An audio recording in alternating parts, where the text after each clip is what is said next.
ملک سخن کی شاہی تم کو رضا مسلم، تم کو رضا مسلم۔ السلام علیکم ورحمۃ اللہ وبرکاتہ۔ نحمده ونصلی ونسلم علی رسولہ الکریم وعلی آلہ واصحابہ اجمعین، اما بعد فاعوذ باللہ من الشیطان الرجیم، بسم اللہ الرحمن الرحیم۔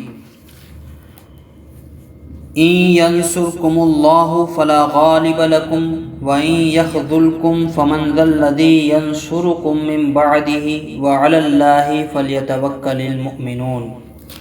صدق اللہ العظیم۔ اللہ رب العزت قرآن پاک میں ارشاد فرماتا ہے، اگر اللہ تمہاری مدد کرے تو کوئی تم پر غالب نہیں آ سکتا، اور اگر وہ تمہیں چھوڑ دے تو ایسا کون ہے جو پھر تمہاری مدد کرے؟ اور مسلمانوں کو اللہ پر ہی بھروسہ چاہیے۔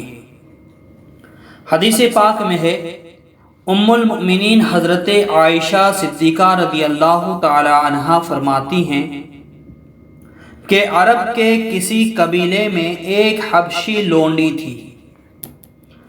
قبیلہ والوں نے تو اسے آزاد کر دیا تھا، لیکن پھر بھی وہ انہی لوگوں کے ساتھ رہتی تھی۔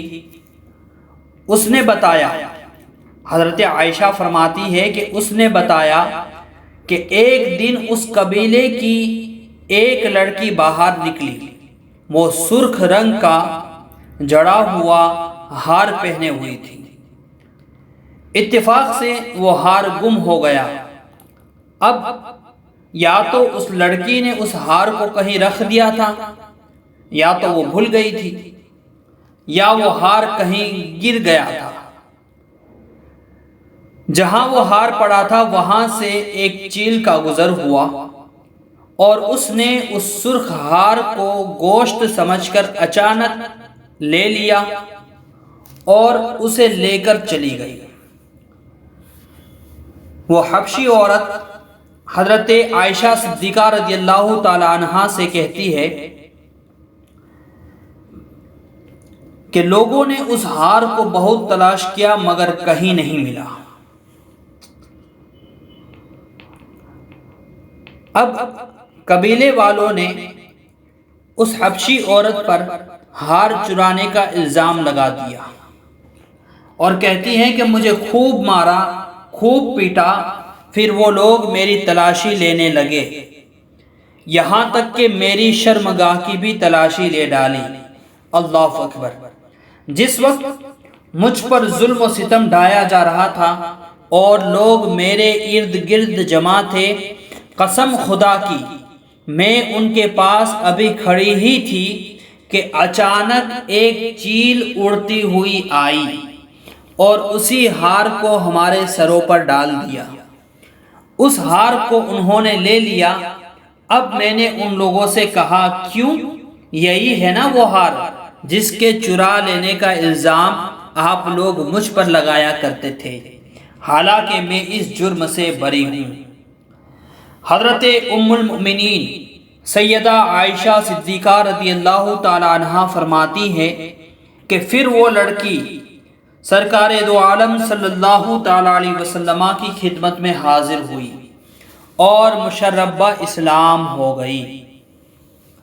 چونکہ مسجد میں اس لڑکی کا ایک خیمہ یا ایک چھوٹا سا حجرہ تھا، کمرہ تھا، اس لیے وہ اکثر میرے پاس آیا کرتی تھی۔ حضرت عائشہ فرماتی ہیں کہ وہ حبشی لڑکی اکثر میرے پاس، زیادہ تر میرے پاس آیا کرتی تھی اور وہ باتیں کیا کرتی تھی، اور جب وہ میرے پاس آتی اور اپنے دل کی بات کہہ کر فارغ ہوتی تو یہ شعر ضرور پڑھتی تھی۔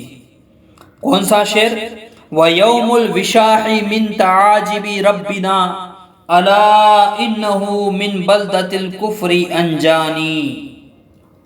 حمائل کا دن میرے پروردگار کے عجائب میں سے ہے، اسی دن میرے رب نے مجھے کفر کی بستی سے نجات بخشی۔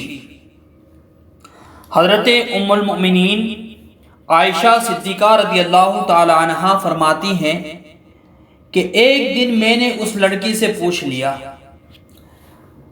ما شأنکی لا تقعدین معی مقعدا الا قلتی هذا قال فحدثنی بهذا الحدیث۔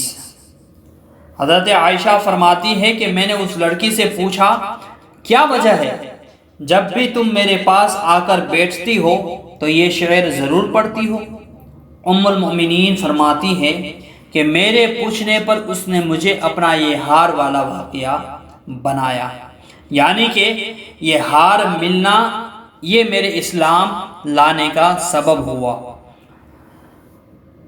اس حدیث پاک سے معلوم ہوا کہ اگر آدمی سچا ہو تو اسے اللہ تعالیٰ کی مدد اور تائید غیبی حاصل ہوتی ہے۔ دنیا والے چاہے اس کا لاکھ برا چاہے اس پر لاکھ الزام لگائے، لیکن اگر وہ سچا ہے تو اللہ تعالیٰ کی مدد ضرور اسے ملتی ہے۔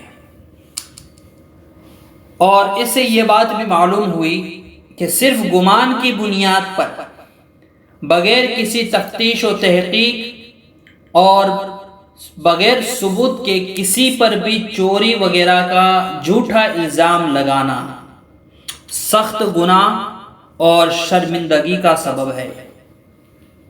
قرآن پاک نے ایسا کرنے سے منع فرمایا ہے۔ ارشاد باری تعالی ہے یا ایھا الذین آمنوا اجتنبوا کثیرا من الظن ان بعض الظن اثم ولا تجسسوا۔ اے ایمان والو بہت گمانوں سے بچو، بے شک کوئی گمان گناہ ہو جاتا ہے، اور عیب نہ ڈھونڈو۔ اللہ رب العزت ہمیں برے گمانوں سے بچنے کی توفیق عطا فرمائے اور خیر خواہی کرنے کی توفیق عطا فرمائے۔